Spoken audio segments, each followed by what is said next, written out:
엘리야. 네.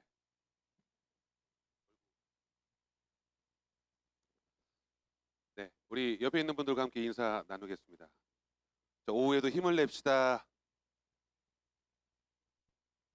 여러분 오늘은 또 6월 1일 또 월초 새벽 예배가 있어가지고 새벽 예배 나오신 분들은 정말 3시 4시 이렇게 일어나셨을 텐데 새벽 예배 드리고 또 쉬지도 못하시고 또 바로 또 교회 나오셔서 1부 예배, 2부 예배, 점심 드시고 또 오후 헌신 예배까지 정말 큰 일을 하고 계신 거예요. 이제 거의 다 끝나갑니다. 여러분 끝까지 좀 힘을 내시면 좋겠습니다. 저는 오늘 이 말씀의 제목을 하나님께 적응하기라고 좀 독특한 제목을 잡았습니다.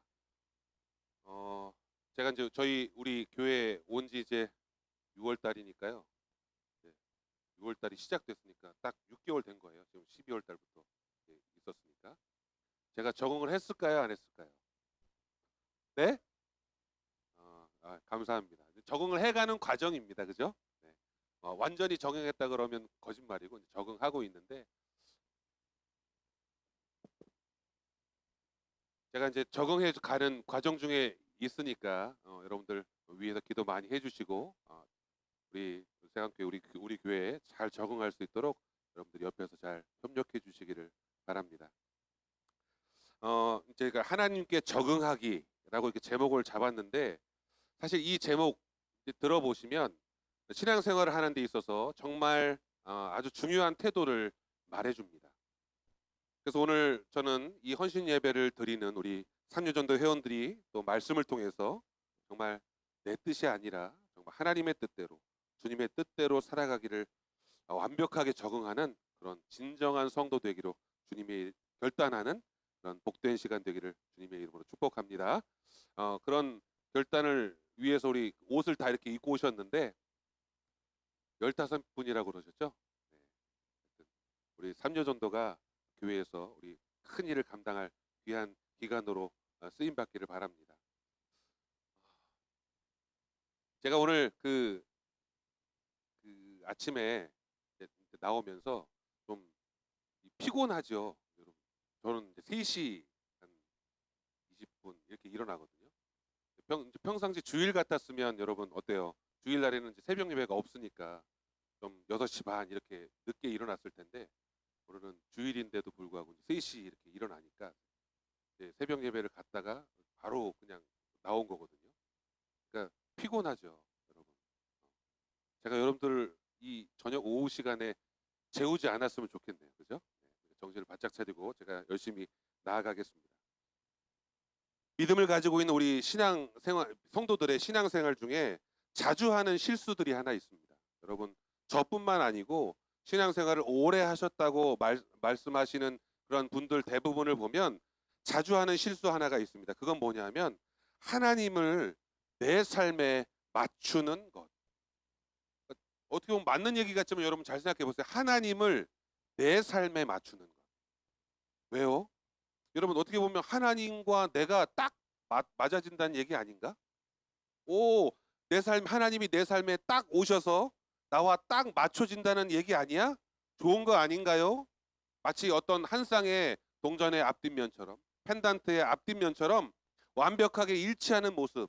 하나님이 내 삶에 오셔서 딱 맞아떨어진다? 라고 하는 건 좋은 모습 아닙니까? 라고 생각할 수 있지만 여러분 이 생각에 큰 오류가 하나 있습니다. 그것은 뭐냐 하면 바로 하나님은 무한하신 분이신데 유한한 내가 내 한계 속에 하나님을 가둔다라고 하는 거예요. 좀 어려운 이야기지만 뭐냐 하면 내 그릇은 너무 작은데 하나님은 그 그릇에 담을 수 없을 만큼 크고 놀라우신 분이라는 거예요. 바로 그러한 하나님과 맞출 수 있다고 보지만 여러분 저와 여러분들은 유한한 인간이고 피조물 바로 인간의 한계 속에 갇혀 있기 때문에 무한하신 하나님을 그 안에 맞추는 것은 오히려 지극히 잘못되었다라고 하는 겁니다. 단순히 예를 들자면 여러분 지금 내 앞에 약 한 100만 원짜리 문제가 있다고 한번 생각해보세요. 100만 원짜리 문제. 100만 원짜리 문제는 뭔지 모르겠지만 일단 100만 원짜리 문제가 해결이 안 돼서 전전긍긍하고 있습니다. 근데 이 문제를 해결해 주시길 원하면서 우리 하나님 이 100만 원짜리 정말 문제를 제발 좀 해결해 주십시오 라고 기도하고 있어요. 여러분, 근데 가만히 생각해 보면 우리 하나님은 단순히 100만 원짜리가 아니라 어떻게 보면 수백, 수천억, 아니 그 이상을 초월하신, 그죠? 무한하신 하나님이시잖아요. 생각해 보면, 따지고 보면 우리 하나님은 100만 원짜리 하나님이 아니세요. 정말 모든 것을 사고도 남을 정말로 무한하신 그러한 하나님이시라는 겁니다. 그런데 그런 하나님께 단순히 나의 작은 문제를 가지고 또 그 나의 그 어떤 한계를 정해놓고 그것만을 이루어 주시는 하나님, 이것만 해결해 주셨으면 하는 하나님으로 여러분 우리가 믿고 있지는 않느냐라고 하는 겁니다. 만약에 여러분 사진이 제가 준비되어 있는지 이렇게 순서가 있는데, 그냥 문명을 한 번도 접해보지 못한 어떤 여러분 그 월대우림의 그 원주민에게 최신형 노트북을 딱 가져다 뒀다고 생각해 보세요. 여러분, 그러면 그것으로 이 원주민은 뭘 할까요? 서류 작성을 할까요?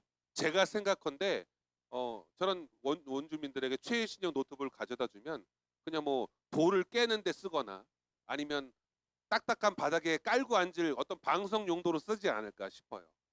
그렇다는 겁니다. 그러니까 하나님께서는 단순히 작은 어떤 문제를 해결하기 위한 존재하시는 분이 아니시라는 거예요, 여러분. 우리 하나님은 우리의 한계에 얽매이시지 않는 분이시고 더 크고 더 놀라운 계획과 뜻을 가지고 계신 하나님이십니다. 여러분 믿으시죠? 그리고 하나님은 그 계획과 그 뜻을 반드시 이루시는 하나님이십니다. 그러니까 우리는 이러한 하나님께 제대로 적응할 필요가 있어요. 여러분, 우리의 한계로 하나님을 맞추면 안 되고요. 그 크신 하나님께 오히려 우리가 적응해야 되는 겁니다. 자, 하나님은 사랑이시기 때문에 여러분 단돈 100만 원의 이 문제도 분명 해결해 주실 하나님이십니다. 우리의 그것보다 더 이롭고 더 크고 놀라우신 그 하나님의 뜻을 구할 수 있는 지혜를 가진 우리 성도들이 되시기를 간절히 축원합니다. 신앙의 여정은 하나님을 내 뜻에 맞추는 것이 아닙니다. 내가 하나님의 뜻과 성품에 나 자신을 여러분 조율해 가는 과정이에요. 그러니까 이 신앙이라는 건 하나님께, 우리 담임 목사님께서도 주일날 종종 말씀하시지만 하나님께 어떻게 하는 거라고요? 흉내내는 거, 그죠? 하나님을 닮아가는 것, 하나님을 흉내내는 것. 그러니까 바로 하나님의 뜻과 하나님의 성품에 나를 맞춰가는 것이 바로 신앙생활이라고 저는 생각합니다. 이 하나님께 적응하기라는 이 주제를 잡고 어떤 것을 가지고 이렇게 여러분들과 좀 소통할 수 있을까를 찾다가 보니까 유튜브에서 재미난 영상 하나를 좀 찾았는데 국뽕이 차오르는 영상입니다. 근데 영상을 보여드릴 수는 없고요. 그냥 제가 설명을 드릴게요. 그것이 무엇이냐 하면 이 자연 생태계 안에 큰 문제로 떠오르는 몇 가지 일들이 있습니다. 그것이 뭐냐 하면 바로 우리나라에 들어오는 외래종들이에요. 외래종. 지금 사진에 막 나오니까 막 여러분 눈이 휘둥그레지셨는데, 뭐냐 하면 보통 여러분 생물들은요 각자 자신의 서식지가 있잖아요. 특정한 어떤 환경과 자신들의 정한 서식지 안에서 규칙적으로 번식하고 생활합니다. 그래서 자신들의 고유한 환경에 적응하면서 살아가기 때문에 그것을 생태계라고 불러요. 나름대로 정해놓은 규칙이 있는 거예요. 그래서 뱀이 개구리를 잡아먹는 것이고 개구리가 벌레를 잡아먹는 거죠. 근데 반대로 벌레가 개구리를 잡아먹고 개구리가 뱀을 잡아먹으면 이게 생태계가 거꾸로 돌아가는 거잖아요. 바로 이렇게 우리나라에 들어오는 이런 외래종들이 있었습니다. 처음에는 애완동물이나 아니면 식용 같은 걸로 우리나라에 들여왔어요. 그래서 뭐 블루길, 베스라고 하는 물고기들 종류, 여러분들 잘 아시는 황소개구리 같은 거, 저 위에 보면 괴물지, 뉴트리아 뭐 이렇게 돼 있는데 낙동강에 지금 아주 그냥 낙동강을 아주 쑥대밭을 만들어 놓고 있다는 저 뉴트리아 같은 거요. 저것도 고기가 그렇게 맛있다 그래서 들여왔다는데 아무도 안 먹죠. 냄새가 나서.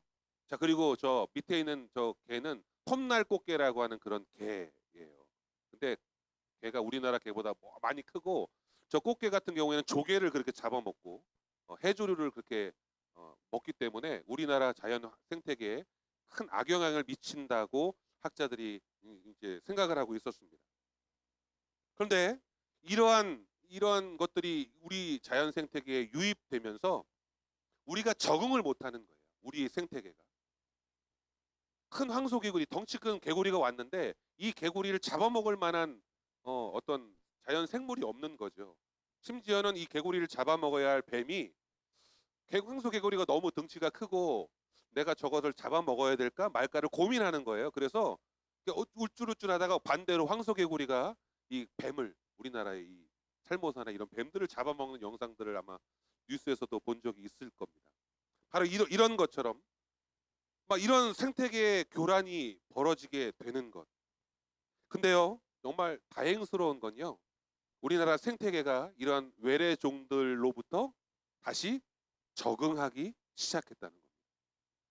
황소개구리를 처음에는 거들떠보지도 않던 어떤 가물치라든가 외가리 같은 이런 토종 생물들이 이제 황소개구리를 먹이로 인식하고 잡아먹기 시작했다는 거예요. 그리고 낙동강 생태계를 파괴하는 이 누트리아, 그 대형 괴물쥐 있잖아요. 근데 혹 어떤 학자가 그런 이야기를 했대요. 이 누트리아 이 쓸개가 곰 웅담하고 이렇게 똑같다. 자, 이런 소식이 들리면 어떻게 되죠? 한국 사람들은 잡아먹죠. 네, 그런 소식이 있고요. 뭐 톱날꽃게라고 하는 그런 자연 생태계를 우리나라 저 제주도나 남해안 바다를 이렇게 황폐하게 만든다는 그 꽃게가 너무 맛있는 거예요. 너무 맛있어가지고요. 많은 사람들이 그 꽃게를 잡고 포획하고 그래서 꽃게가 씨가 말랐대요. 외래종.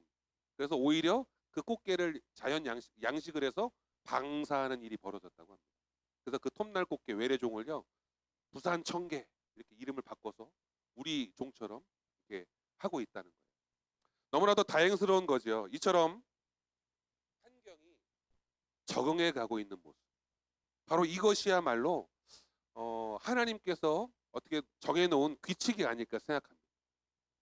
환경도 자연 속에서도 우리가 볼 수 없는 하나님의 어떤 치밀한 계획, 하나님의 뜻과 섭리가 있다는 거예요. 그리고 그 속에서 적응해 나가는 거죠.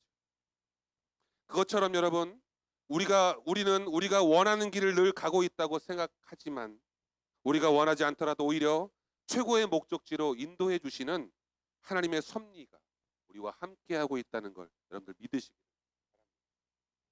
하나님께 완벽하게 적응하기 위해 여러분 우리는 몇 가지 필요한 것들이 있다고 저는 생각합니다. 첫 번째는요. 따라해 볼까요? 적응에는 방향이 중요하다. 여러분, 우리는 태어나면서부터 무수히 많은 어떤 끊임없는 적응을 요구받습니다. 예를 들어 뭐가 있냐면 신생아가요 엄마 뱃속에 이렇게 있다가 밖으로 딱 나오게 되면 적응해야 될 것들이 너무 많은 거예요. 뭐냐면 찰싹찰싹 때리는 이 간호사의 손길, 매서운 손길에도 적응해야 되고, 그리고 그 전까지는 엄마의 탯줄과 연결돼 있어서 폐호흡을 하지 않았지만 이제 엄마 뱃속에서 나오고 나서부터는 폐로 자가호흡을 해야 하잖아요. 그것도 얼마나 큰 압박인지 모른다고 합니다. 그리고 여러 가지 반응들이요. 빛, 소음, 소리, 어떻게 보면 중력, 이런 엄마의 양수 안에 있던 그 몸이 밖으로 나오면서 중력을 느끼잖아요. 이러한 여러 가지 환경적인 요소들에 적응해야 된다는 거예요. 이런 어린아이가 이제 학교에 들어갑니다. 학교에도 적응해야 돼요.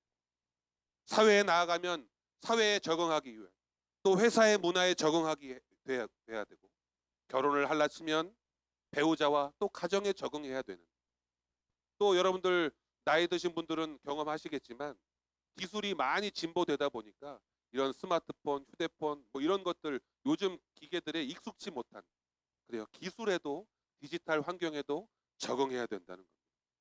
여러분 이렇듯 우리의 삶에 다양한 요구와 이 적응의 요구들이 있어지는데 오늘 본문은 분명하게 이렇게 말하고 있습니다. 한번 따라해 보겠습니다. 너희는 이 세대를 본받지 말라. 여러분 왜요? 이 세대, 이 세상의 기준은 일시적이고 매우 유한하다는 거예요. 여러분 우리가 이 세상 살고 있는 세상이 전부인 것 같지만 우리가 알고 있는 이 세상의 기준과 가치는 일시적이고 유한하다는 겁니다. 그리고 그 무엇보다도 하나님의 뜻과는 전혀 다르다는 사실을 우리는 잊지 말아야 합니다. 우리는 세상에 순응하는 것이 아니라 하나님께 적응하며 사는 것입니다. 죄로부터 오염된 우리가 거룩하신 하나님께 적응하기 위해 우리는 세상과 구별된 삶을 살아야 할 줄로 믿습니다. 마음을 새롭게 함으로, 오늘 본문처럼 마음을 새롭게 함으로 찾아오는 그 변화를 이루려고 노력하는 우리의 삶이 되어야 할 줄로 믿습니다. 좀 더 쉽게 설명드리자면요, 여러분 본문에서 바울이요, 그러므로 형제들아 라고 이렇게 언급하고 있어요. 그러므로 라고 하는 이런 단어들을 살펴보면 앞선 내용을 전제로 해서 이제 그렇기 때문에 이렇습니다 라고 하는 어떤 결론을 도출하는 단어입니다. 그러니까요, 이 사도 바울은 로마서를 기록하면서 1장부터 11장까지 어떠한 내용들을 기록했는데, 이제 그 내용들을 종합해서 12장 1절 그러므로 형제들아 라고 말하면서 결론을 만들어 주고 있는 거예요. 여러분 1장부터 11장까지 로마서를 다 제가 여러분들 다 이렇게 강론할 수는 없지만 간단하게 요약하자면 이겁니다. 로마서 1장부터 11장까지는 모든 것이 하나님의 은혜입니다 라고 이야기하고 있어요.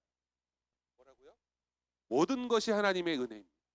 또요, 뭐라고 말하냐면 1장부터 11장까지는 우리에게 그 하나님의 은혜가 무엇으로 이루어졌느냐? 바로 구원으로 이루어졌다. 하나님이 우리에게 은혜를 주셨는데 그 은혜가 무엇이냐? 하나님이 우리를 구원하셨다는 거예요. 그리고 그 구원이 우리에게 허락되었는데 그냥 허락되지 않았다. 우리는 자격조차 없어. 우리는 그 구원을 받을 자격조차 없지만 하나님께서 우리를 구원을 얻을 수 있는 자로 칭의, 의롭다 여겨주셨다는 겁니다. 자, 그게 하나님의 사랑, 은혜라는 거예요. 자, 그러므로 형제들아 이렇게 결론을 이어줍니다. 바로 하나님의 주권적 선택에 의해서 하나님의 놀라운 자비하심을 사도 바울이 설명하고 있는데, 자, 그러므로 하나님께 적응하는 삶은 억지로가 아니라 여러분 바로 하나님의 자비하심을 깨달은 자들이 스스로 자발적으로 반응하는 삶입니다. 여러분 교회에 누구한테 끌려 나오셨어요? 아니죠. 여러분 스스로 하나님 앞에 예배하고 하나님 앞에 경배하고 그분을 섬기기로 마음 먹고 결단하고 나오신 것이잖아요. 바로 그처럼 하나님의 주권적인 선택에 의하여 우리를 부르셨고, 우리 또한 그런 하나님의 은혜와 사랑으로 또 우리 스스로 하나님 앞에 자발적으로 나온 헌신이라는 거죠.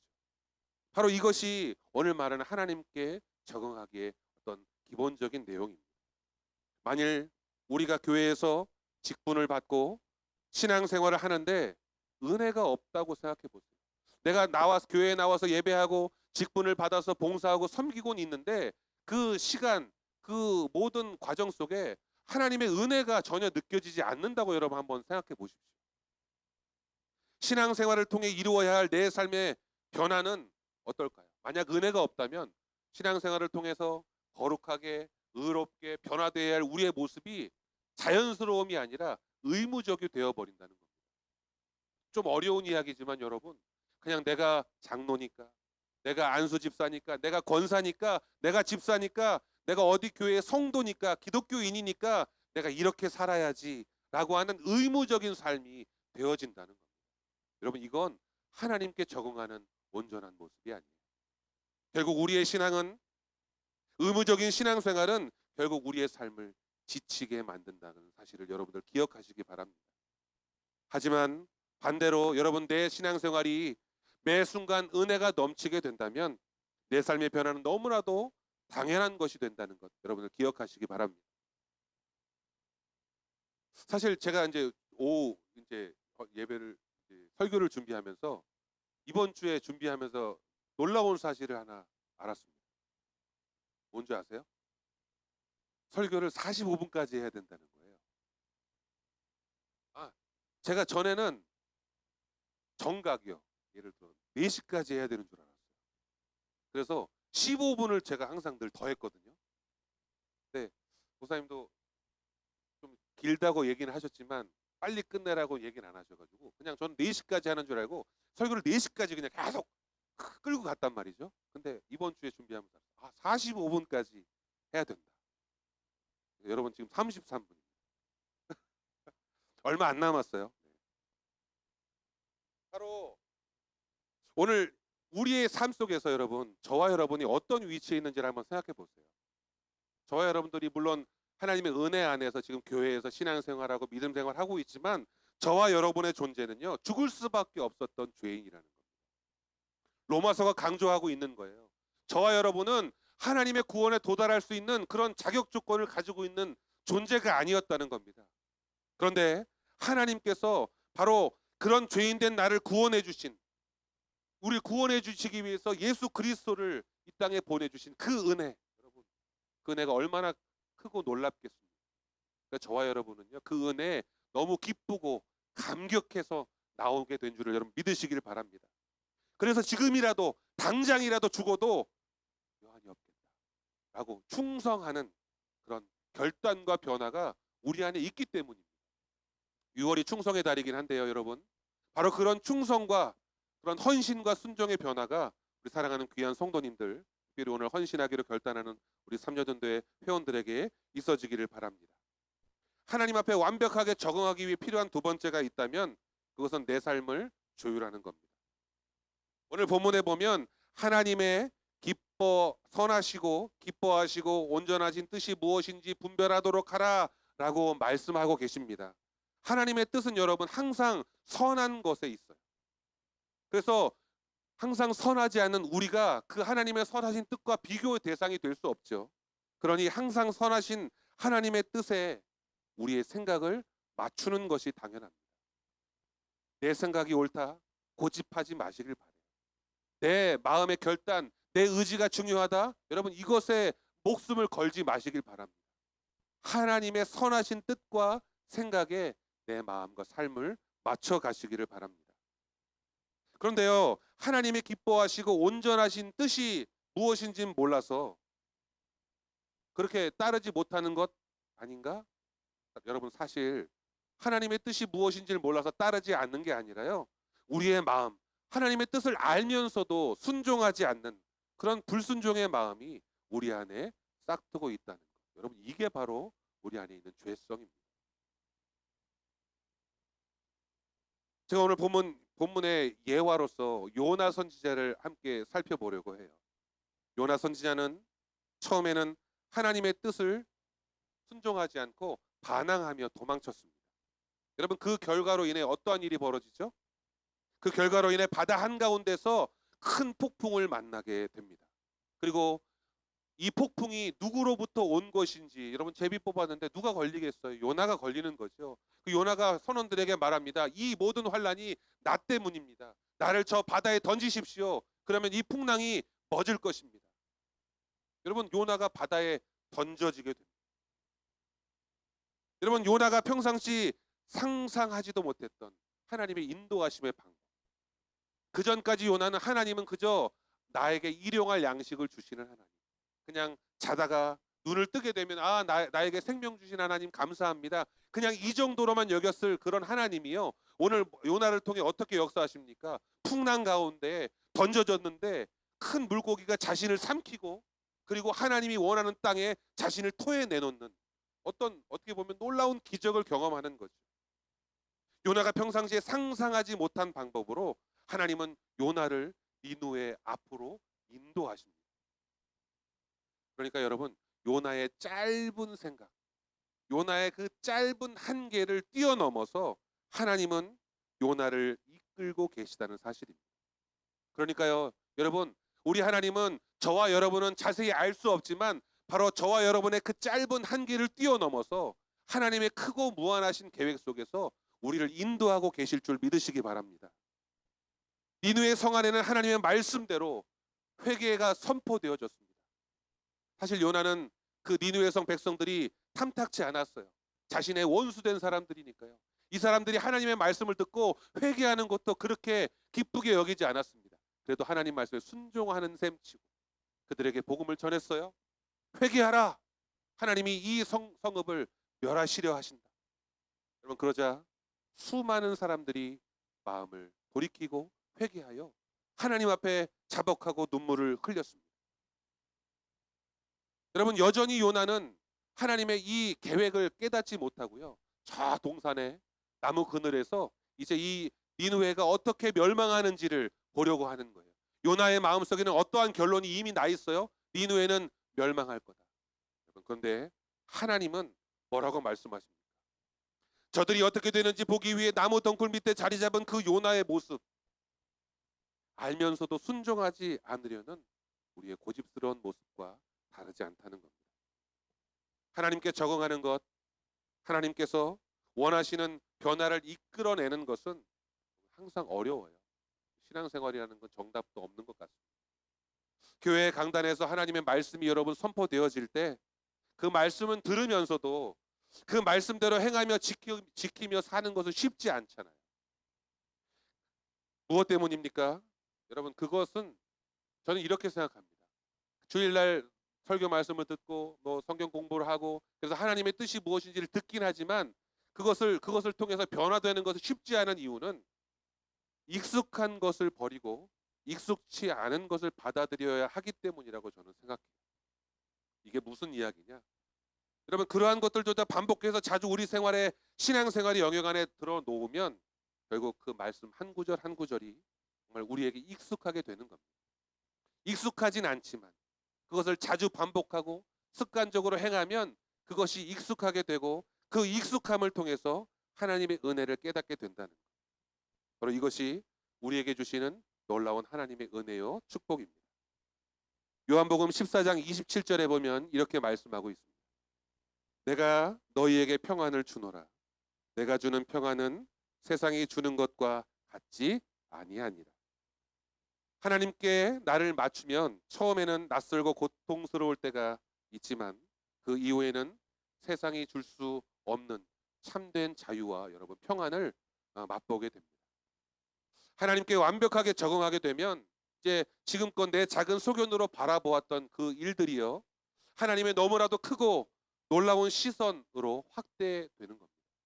지금까지는 이런 일들, 그냥 하나님 이런 일들은 여기까지만 될 거야 라고 말했던 나의 작은 시선들을 이제 하나님의 시선으로 바라보게 되면 우리의 삶이 또 나를 통해 역사하실 하나님의 놀라운 일들이 크고 놀랍게 역사될 수 있다는 사실입니다.